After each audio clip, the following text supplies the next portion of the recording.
आप सभी को नमस्कार। और मैं आपका स्वागत करता हूं कि मेरी प्रेस कॉन्फ्रेंस में सारे मीडिया के दोस्त यहाँ आए हैं, इसलिए आपको धन्यवाद। और मेरे साथ मेरे मंच पे बैठे हुए सभी साथियों, मैं आपको चंद चीजें इस चुनाव के बारे में बताना चाहता हूं। ऐसा तो चुनाव जब आता है तो रोज आप तो प्रेस कॉन्फ्रेंसेस अटेंड करते हैं। बड़े बड़े जब यहाँ पर नेता लोग आते हैं तो अपने विचार रखते हैं, तो उसको भी आपको बड़े कठिनाई के साथ हर एक को कवर करना पड़ता है। लेकिन मैं बहुत कम तकलीफ दूंगा और मुझे यहाँ से कलकत्ता भी जाना है। सिर्फ आपसे यही विनती करूंगा कि जो चीजें सही है और जो चीजें जनता के हित में है, उसको अगर थोड़ा बढ़ावा मिले तो देश के लिए, समाज के लिए बहुत अच्छा होगा, यही मैं अपेक्षा करता हूं। और आसाम के 2026 विधानसभा चुनाव का कैंपेन आज शाम 5 बजे खत्म हो रहा है और 9 अप्रैल को यहाँ के लोग वोट डालने, इस बारे में कुछ बातें मैं कहना चाहता हूँ।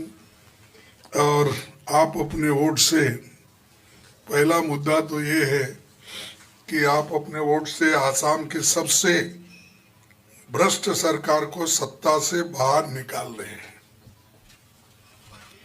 सारे देश में ऐसा कोई चीफ मिनिस्टर नहीं होगा जो भ्रष्ट और अहंकारी। और दूसरी बात मैं ये कहना चाहता हूँ, आसाम के लोगों को अपनी संस्कृति, अपनी परंपरा प्यारी है। उन्हें असभ्य, अभद्र और अहंकारी मुख्यमंत्री नहीं चाहिए। तीसरा, मैं ये कहूंगा कि ये सीएम जनता के विकास के लिए काम करने के बजाय सिर्फ खुद का विकास करने वाला है। अनगिनत company, tea garden, resort, international school, यहाँ पूरा सिंडिकेट चल रहा है। कोयला, सुपारी, अंडा, बालू, हजारों बीघा जमीन लोगों को यानी अपने मित्रों को बांटा गया है। और कॉरपोरेट वाले भी यहाँ पर बहुत से जमीन ले रखे हैं। इनके साथ काम करने वाले एक एक मंत्री हजारों हजार करोड़ रुपए के मालिक हो गए हैं। ये ऐसा पेपर में भी आया है और यहाँ आने के बाद मुझे भी ये बात ठीक लग रही है कि जो जनता कहती है वो हमको उसका एहसास होता है। और ये हमारे गौरव गोगोई को सीएम का बेटा बोलकर मजाक उड़ाते हैं। गौरव की भी संपत्ति आप लोग देख रहे हैं और आपको ये भी मालूम है कि गौरव हो या गौरव के पिताजी हो, उन्होंने कितनी संपत्ति 15 साल में की। हर 5 साल में इनका एफिडेविट भी देखिए और इनका खुद का कहने का और जो अहंकार से बात करने का आप वो भी देखिए। और दूसरी तीसरी चीज,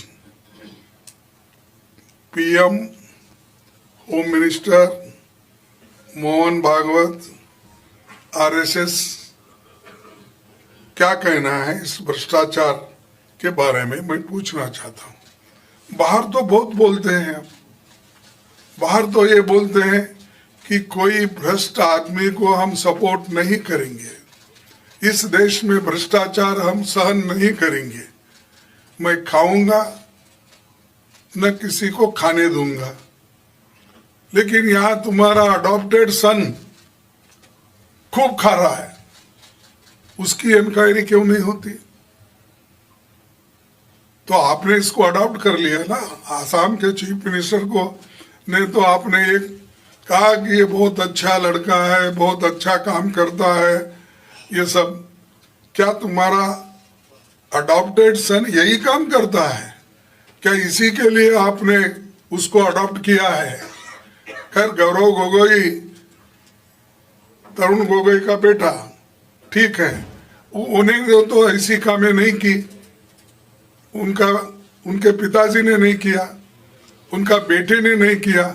लेकिन ये अडॉप्टेड सन आपका, न खाऊंगा न खाने दूंगा, तो खुद भी अपने पार्टी के लिए खूब पैसा जमाते हैं और अपने अडॉप्टेड सन को भी खूब खाने देते हैं।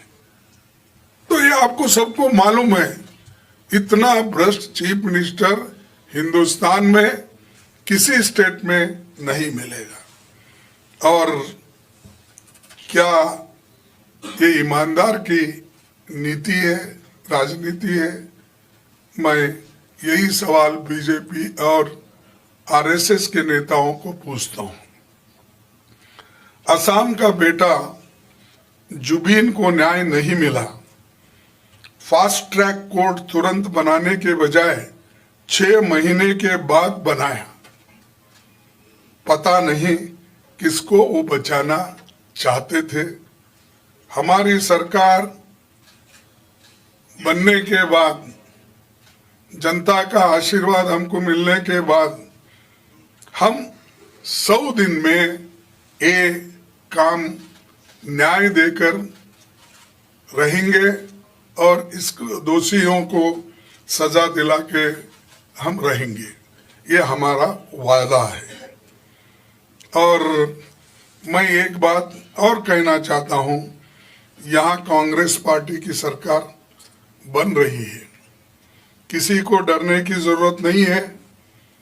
खास करके महिलाओं को, माताओं को, बहनों से कहना चाहता हूं कि आपको सरकार की तरफ से हर महीने जो आज पैसे मिल रहे हैं, हम ये वायदा करते हैं कि वो स्कीम हम कंटिन्यू करेंगे, बल्कि उसमें ऐड करके भी हम देंगे।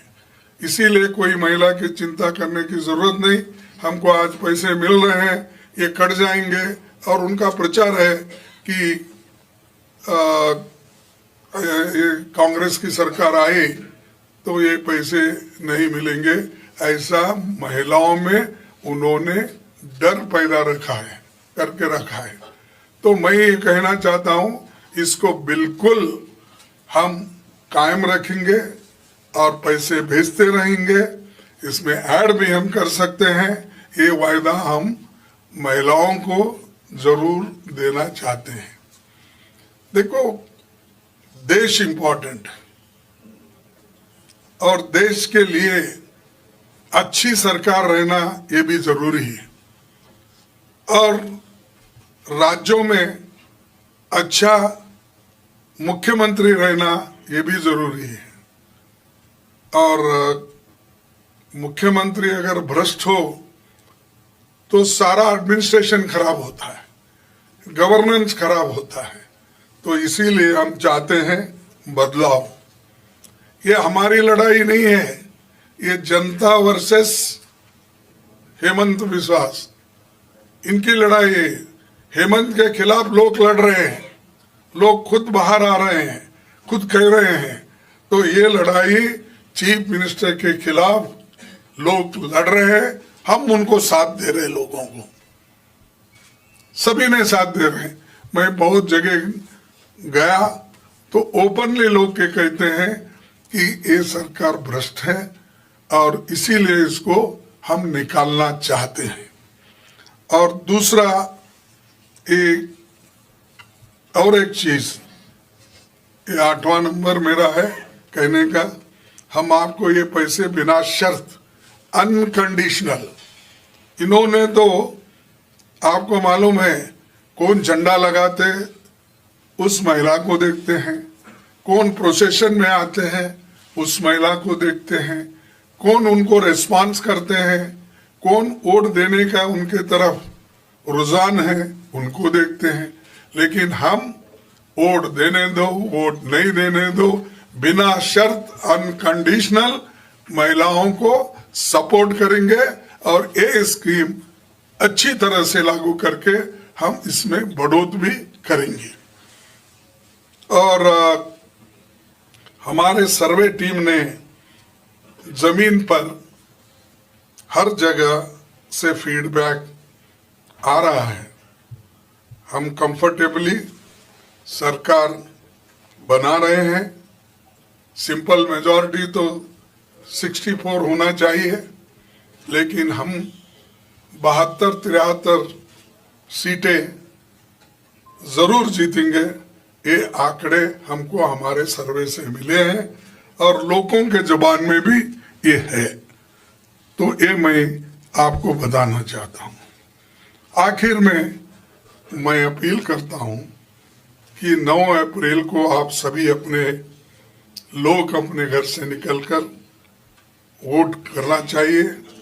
और जो बाहर लोग बहुत से हैं, आसाम के, बेंगलोर में है, पूना में है, केरला में है, चेन्नई में है, मुंबई में है, तो उन सबसे मैं अपील करता हूँ इस सरकार को बदलने के लिए वो जरूर आए, वोट डाले कांग्रेस को, और कांग्रेस को गवर्नमेंट लाने के लिए वो पूरी हमको कोऑपरेट करे। धन्यवाद। और एक ईमानदार, विनम्र, भद्र और सुशील मुख्यमंत्री सरकार को आप चुनिए और अच्छा जो नियत से काम करता है उसको चुनिए। और हम तो हमेशा हमारे पार्टी में ये सब चीजें देखने के बाद ही काम करते हैं, तो इसलिए आपका धन्यवाद। फिर अगर आपको कुछ पूछना है, जितनी भी मेरी कैपेसिटी है उसके अनुसार मैं जरूर आपको रिप्लाई दूंगा। आप सबसे अनुरोध है एक एक करके सवाल पूछें और एक एक सवाल प्रति पत्रकार पूछें। खड़गे साहब इधर से राइट हैंड देखें। मोहित दुबे मैं राइट भी लेफ्ट भी कभी नहीं देखता, मैं हमेशा सेंटर देखता हूँ, नेहरू जी की फिलॉसफी। जी खड़गे साहब, मोहित दुबे हूँ एबीपी न्यूज से। जी मेरा सवाल ये है कि हेमंत बिश्व शर्मा पे आपके नेता पवन खेड़ा ने कई आरोप लगाए, आप लोगों ने आरोप लगाए, और उस आरोप के बाद उनके ऊपर एफआईआर दर्ज हो गई। दर्ज होने के बाद असम की पुलिस दिल्ली पहुंच चुकी है, उनके घर पे भी पहुंची हुई है पुलिस। किस तरीके से आप इसको देखते हैं, क्योंकि हेमंत बिश्व शर्मा का कहना है कि सारे आरोप फर्जी हैं। अरे जो इल्जाम उन पर लगाया गया है, उनकी डबल इंजन की सरकार है, यहाँ भी उनकी सरकार है और केंद्र में भी है। फिर उनका फॉरेन मिनिस्टर इसी स्टेट का है, उनके पार्टी का ही है, कैबिनेट मिनिस्टर, फॉरेन मिनिस्टर उनके पार्टी का ही है, स्टेट मिनिस्टर उनके पार्टी का है। क्या वो सो रहे हैं? वो देने दो ना रिप्लाई कि ये झूठ है, सच है। हम तो सरकार से ये क्लैरिफिकेशन पूछेंगे ये सच है, लेकिन वो देने के बजाय एकदम अगर एफआईआर करते हैं, करने दो, उसको कोई डरता है? जो होता है हम फेस करेंगे। अरे गिरफ्तार ऐसे बहुत देखे हैं हम। अब इतने तो ईडी, सीबीआई, कितने इनकम टैक्स, कितने कितने कर रहे हैं मोदी जी और होम मिनिस्टर, सबको तंग कर रहे हैं। और उन लोगों को, जिन लोगों को भ्रष्ट करके जेल में डाले, वो बाहर आने के बाद वो ड्राई क्लीन का रहता, क्या बोलते हैं उसको, वॉशिंग मशीन में डाल के उनको क्लीन करके ले रहे। क्लीन भी नहीं है वो, कैसे चंद ऐसे रहते हैं, अगर कोई दाग बैठा भी है तो कभी क्लियर भी नहीं होता। उदाहरण के तौर पर मैं बोलता हूँ, डॉक्टर बाबा साहब अम्बेडकर एक बार ये बात की थी, क्या किए थे कि कहे थे कि भाई मैं किसी को आप नाम बदलने से कुछ नहीं होता, अगर कोयले को कितना भी घिसो तो काला ही निकलता है। तो वैसा अगर आप कितना भी उनके बारे में कहो, ये लोग वैसे ही है और ये कभी सफेद बनने वाले नहीं है। सर मैं पंकज शर्मा न्यूज लाइव से। तो सीएम के पत्नी के खिलाफ जो साहब बोलिए नाम और एक बार। पंकज शर्मा न्यूज लाइव से। हाँ, न्यूज़। तो सर सीएम के पत्नी का जो बात बोला था कि 3 फॉरेन पासपोर्ट है, तीनों देशों ने क्लियर किया है कि ये पासपोर्ट फर्जी है। तो कांग्रेस आप ही बोलते हैं कि इतना पुराना पार्टी है, तो बीजेपी के खिलाफ बोलते हैं कि बीजेपी ऐसा फर्जी करता है, तो कांग्रेस को ऐसा फर्जी क्यों करना पड़ा? ये तो ऑफिशियल डाटा है, ये कंट्री का जो एम्बेसी है उसने क्लियर कर दिया कि ये तीनों पासपोर्ट फर्जी है, यूएई, इजिप्ट, तीनों देशों से। देखो, अगर ये फर्जी है, मैं तो यही बोला आपको पहले उनके सवाल का जवाब देते हुए, स्टेट मिनिस्टर आपका है ना फॉरेन अफेयर्स, यही का है, और कैबिनेट मिनिस्टर जयशंकर जी भी आपके साथ है। तो ये लोग क्या कर रहे हैं, देने दो एक, और ये फर्जी है केस, अब तो आप एफआईआर डाले हैं, देखेंगे क्या होता है। खड़गे साहब। खड़गे सर, मैं अंजनील कश्यप ईस्टर्न न्यूज से। आपने फीडबैक की बात कही ग्राउंड से, ईस्टर्न न्यूज से। मैं अंजनील कश्यप, मैं इसी पावन भूमि से हूं। आपने बात की फीडबैक की ग्राउंड से, तो हम ग्राउंड में बहुत दिनों से हैं, मैं इसी पावन भूमि से हूं, चूंकि मेरी अच्छी फीडबैक मेरी भी है। तो ज्यादातर लोगों ने, अमूमन जितने वोटर्स हैं उनके परसेंटेज से ज्यादा लोगों ने कांग्रेस की क्रेडिबिलिटी पर सवाल उठाया है, विश्वसनीयता पर सवाल उठाया है कि कांग्रेस को वोट देके क्या फायदा जब वो वोट जो है अंततः बीजेपी की तरफ ही वो नेता चले जाते हैं। और ये खासकर जो हाल ही में 2 बड़े बड़े नेता, इलेक्शन मैनिफेस्टो कमेटी के चेयरमैन, जिस वजह से आपकी मैनिफेस्टो भी शायद देर से रिलीज हुई, तो वो लोग भी चले गए, एक्स प्रेसिडेंट भी चले गए। इसका खामियाजा इस चुनाव में क्या आपको मिलेगा?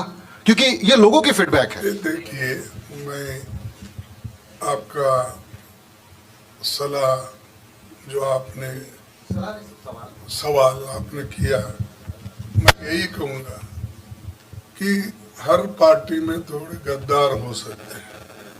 एक गद्दार हमको कुछ बोलने से करने से नहीं होता। ये पार्टी तो 140 साल की करीब हमारी पार्टी है। इसमें कई लोग आए, कई लोग गए, आयाराम भी गया, गयाराम भी गया, लेकिन ये पार्टी जिंदा है। जिंदा इसलिए है, देश की सुरक्षा के लिए काम करता है। जिंदा इसलिए है कि देश के लिए जान देता है। तो ये हमको ऐसे लोगों से सबक लेना नहीं है। हम जरूर अपने जो भी निष्ठावान कार्यकर्ता है, जो ग्राउंड लेवल पे काम करते हैं हमारे लोग, उनसे फीडबैक हमको मिली, हमने आपको बताई। सर, परसों पवन खेड़ा जी ने, गौरव गोगोई जी ने जो संयुक्त प्रेस कॉन्फ्रेंस की थी, उसमें गौरव गोगोई जी ने ये कहा था हेमंता विश्व शर्मा को चैलेंज करते हुए कि मैं ये भगवत गीता पे हाथ रख के कसम खाने को तैयार हूं कि मेरी लंदन में कोई संपत्ति नहीं है, लेकिन क्या हेमंता विश्व शर्मा और उनका परिवार भगवत गीता पे कसम हाथ रख के ही कसम खाएगा कि उनकी पत्नी के 3 पासपोर्ट और भारी संपत्ति नहीं है? तो कल मेरे ही चैनल पे रिंकी भुइयां शर्मा ने ये आपका चैलेंज एक्सेप्ट किया है। उन्होंने कहा कि कांग्रेस पार्टी बताए कि कहां आके वो कसम खाएं, वो कसम खाने के लिए तैयार हैं, लेकिन गौरव गोगोई जी ये साबित करें कि उनकी लंदन में संपत्ति नहीं है। आपका रिएक्शन? देखो, इस बात को मैं यही कहूंगा, हमारे स्पोक्स पर्सन ने कहा है, चैलेंज किया है, और उसको आपने एफआईआर किया है, और हम लड़ेंगे। पार्टी सुनिए, लड़ेंगे। कसम तो अलग अलग खाते भाई, कोई कुरान का खाता है, कोई भगवत गीता, कोई बाइबल का, लेकिन मैं तो कॉन्स्टिट्यूशन का खाता, क्योंकि उसी के ऊपर मैं जिंदा हूँ। आप भी डेमोक्रेसी में है, बोलने का भी अधिकार, लिखने का भी अधिकार जो आपको भी मिला है, ये संविधान से मिला है, किसी और से नहीं। इसीलिए इसमें रिलीजन लाना, वो लाना, ये ठीक नहीं है। और हम जो करेंगे, कानून को हम रेस्पेक्ट देंगे, उसी के तरह हम चलेंगे। ओके, खड़गे जी त्रिदीप में पीटीआई से। मेरा सवाल यह है कि कांग्रेस यहाँ पे 6 पार्टी अलायंस से चुनाव लड़ रही है और आपके जो अलायंस पार्टनर्स है उसमें से कई अलायंस जो लीडर्स है, जैसे कि एजेपी के लुरिन ज्योति हो गया, राइजर अखिल गोगोई, उन लोगों ने काफ़ी रैलीज में बोला है कि अगर कांग्रेस अलायंस सरकार बनाती है तो गौरव गोगोई सीएम कैंडिडेट होंगे, सीएम होंगे। लेकिन कांग्रेस ने अभी तक ऑफिशियली डिक्लेयर नहीं किया है, तो क्या हम लोग ये मान सकते हैं कि गौरव गोगोई अगर कांग्रेस सरकार बनाती है, जैसे कि आपके 73 सीट आते हैं, तो गौरव गोगोई ही कांग्रेस और अलायंस के सीएम बनेंगे? देखो, आप मेरे को इन लोगों ने प्रियंका गांधी के सामने ही अनाउंस किया है ये चीज। नहीं, आप कितने भी मुझे घेरने की कोशिश करें तो मैं आपके झांसे में आने वाला नहीं हूँ। हमारा पार्टी का प्रोसीजर ये होता है कि पहले इलेक्शन होने दो, एमएलए चुन के आने दो, मेजॉरिटी आने के बाद एमएलए को कंसल्ट करके एमएलए जो चाहते वही हमारे हाईकमांड करती है। तो इसीलिए हाईकमांड निर्णय जो भी लेती है एमएलए को कंसल्ट करके ही लेती है और आसाम के हित में ही वो काम करती है। धन्यवाद। खड़गे जी, एक सवाल। आप सिर्फ अगर प्रधानमंत्री को लेकर के कोई सवाल हो तो एक सवाल लें। चुनाव आयोग को लेकर प्रधानमंत्री को लेकर सिर्फ एक सवाल। एक सवाल है खड़गे जी। अमरिंदर डेका जी, चुनाव आयोग की भूमिका, अब तो चूंकि वोटिंग है 9 तारीख को, तो आप असम में चुनाव आयोग की भूमिका को लेकर संतुष्ट हैं या फिर बंगाल की तरह यहाँ भी लग रहा है आपको कि आयोग की भूमिका? देखो, अब मैं आया हूँ प्रचार के लिए और कल परसों वोटिंग है, तो मैं ये कहूँगा फ्री फेयर इलेक्शन कम से कम आसाम में तो हो, बाकी की तो बात और है। अब हम इलेक्शन पे कंसंट्रेट कर रहे हैं और ये बातों के ऊपर अब नहीं जाएंगे, जब वक्त आएगा हम बताएंगे। अब सिर्फ एक सवाल अमरिंदर डेका। मैडम, महिमा जी, एक सवाल है। कल प्रधानमंत्री ने बात करते हुए ये बोला है कि राहुल गांधी और कांग्रेस दोनों कहते थे राहुल गांधी दिल्ली का करप्ट रॉयल फैमिली से बिलोंग करते हैं। Rahul Gandhi corrupt royal family, Delhi का करप्ट रॉयल फैमिली से बिलोंग करते हैं। देखो, मैं ये कहूंगा उनको कोई मॉरल राइट नहीं है राहुल गांधी के खिलाफ बोलने के लिए या गांधी फैमिली के खिलाफ बोलने के लिए। जिस फैमिली ने देश को एक रखने के लिए अपनी जान दी, इंदिरा गांधी जी इस देश को एकता के लिए वो जान दी, राजीव गांधी ने जान दिया, और सभी आज तक जब सोनिया गांधी जी को जब सभी लोगों ने मिलकर, सभी पार्टी ने मिलकर उनको प्रधानमंत्री का पद ऑफर किया, उन्होंने रिजेक्ट करके 2 बार रिजेक्ट करके इस देश के एक आर्थिक तज्ञ मनमोहन सिंह जी को प्राइम मिनिस्टर बनाए। कोई ऐसा करता है? कोई उनके पार्टी में है? और दूसरा सवाल मैं आपसे पूछता हूं, आप कभी प्रधानमंत्री के प्रेस कॉन्फ्रेंस में है तो उनको पूछिए कि उन्होंने जो ये बात कह रहे हैं, हमेशा यही कहते हैं गांधी फैमिली कब पावर में थी? 89 के बाद कोई उनके फैमिली में एक चीफ मिनिस्टर बना, कोई मिनिस्टर बना, कोई प्रधानमंत्री बना? ये सब झूठे। और ऐसा ही हमारे देश के प्रधानमंत्री झूठ बोल कर अपना व्यक्तित्व खो लिया है और विश्व गुरु जाकर अपने एक आरएसएस का कार्यकर्ता बनने की नौबत आ गई उसको। Last question Jinendra, last question. Please Hemant ji. Assam के लिए बोला कि यहाँ पे हम 72 सीटें जीत रहे हैं। बाकी जगहों पर भी आप प्रचार करके आ रहे हैं, आप बंगाल जाने वाले हैं, केरल तमिलनाडु से होकर आप आ रहे हैं। बाकी स्टेट्स को लेकर के क्या आपका कांग्रेस का अनुमान है? एक और दूसरा, एक केरल को लेकर सवाल है सर, सबरीवाला मंदिर को लेकर के जो विजयन सरकार का स्टैंड था वो उन्होंने सुप्रीम कोर्ट में चेंज किया, उसको लेकर अगर आप कुछ कमेंट करना चाहें। देखो, अब केरला की क्यों बात करते हैं, आसाम की करो। केरला में गया था मैं, केरला में तो मैं 2-3 दिन रहा, वो सवाल का जवाब वहां दिया।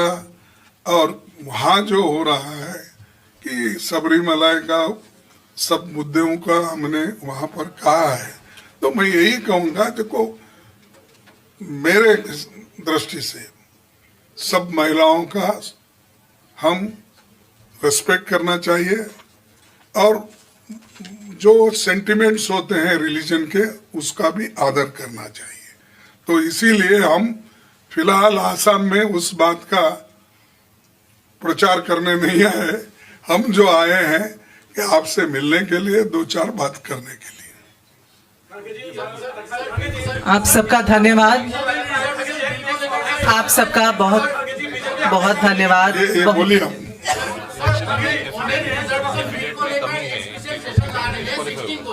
ऐसे तो सवाल नहीं पूछे जाएंगे। साहब अगर आप एक लोग पूछे तो मैं कुछ बोलूंगा। बीजेपी हमेशा ये एलिगेशन लगाता है कि कांग्रेस पार्टी मुस्लिम तुष्टिकरण करता है और प्रो पाकिस्तान रहता है। इस एलिगेशन का जवाब आप कैसे देंगे? क्या प्लीज और एक बार रिपीट कीजिए। बीजेपी एलिगेशन लगाता है हर चुनाव पे कि कांग्रेस पार्टी मुस्लिम तुष्टिकरण करता है और प्रो पाकिस्तान रहता है। इस एलिगेशन का जवाब आप कैसे? मैं उसका खंडन करता हूं। जिसकी बुद्धि कम है वही ऐसी बात कर सकता है। हम जो करते हैं देश के लिए, हमारी पार्टी लड़ती है, लड़ते हुए आई है, आजादी दिलाई है। ये हमारा, ये परसों बच्चे पैदा हो गए और ये बात करते हैं तो मुझे बड़ा दुख होता है, मेरा व्यक्तिगत। आप हमको उंगली बताते हो कि हमने कुछ नहीं किया।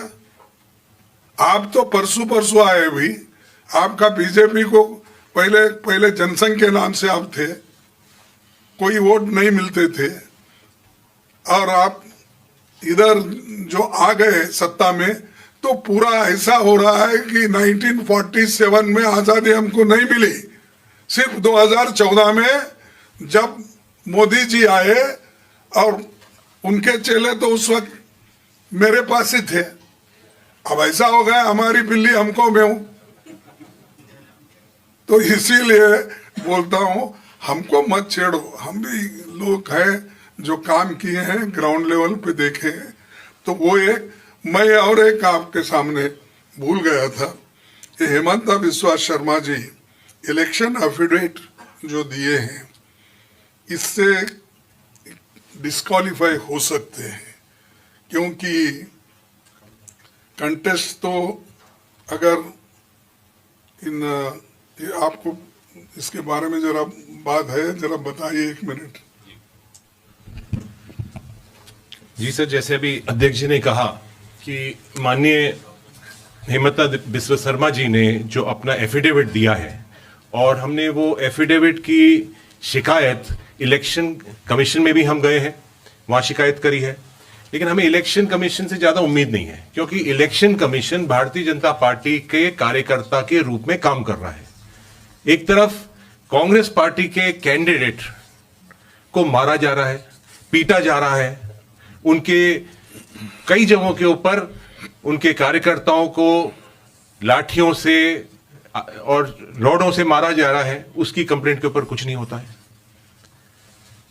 और इनकी जो जहां तक एफिडेविट की बात आ जाती है कि उसके अंदर बहुत सारी कमियां हैं, उसके अंदर जो अलग अलग प्रॉपर्टीज के उनको आंकड़े थे उसके अंदर बहुत बड़ी कमी है। अपने परिवार के अंदर जो जो उनको इंफॉर्मेशन देनी थी वो इंफॉर्मेशन नहीं दी है। तो मैं इस मौके पर यह कहना चाहूंगा कि उनका जो एफिडेविट है वो बिल्कुल गलत है, फॉल्स है। हमने इलेक्शन कमीशन को भी उसकी कंप्लेंट करी है और जरूरत पड़ी तो हम सुप्रीम कोर्ट तक जाएंगे। लेकिन एक बात सिद्ध है कि वो जरूर डिस्क्वालीफाई होंगे, चाहे मुख्यमंत्री बन भी जाएं तो वो डिस्क्वालीफाई जरूर होने वाले हैं। Thank you, thank you, thank you. हाँ, ठीक है, वो आगे की बात है, जब पार्लियामेंट चलेगी तो हम देखेंगे। हम मीटिंग बुला रहे हैं, उसके लिए हम उसमें डिस्कस करके ये करेंगे। इसीलिए आपको धन्यवाद। हम केरला भी जीत रहे हैं, आसाम भी जीत रहे हैं, आपका कोऑपरेशन मैं चाहता हूँ। Thank you. आप सबका बहुत धन्यवाद।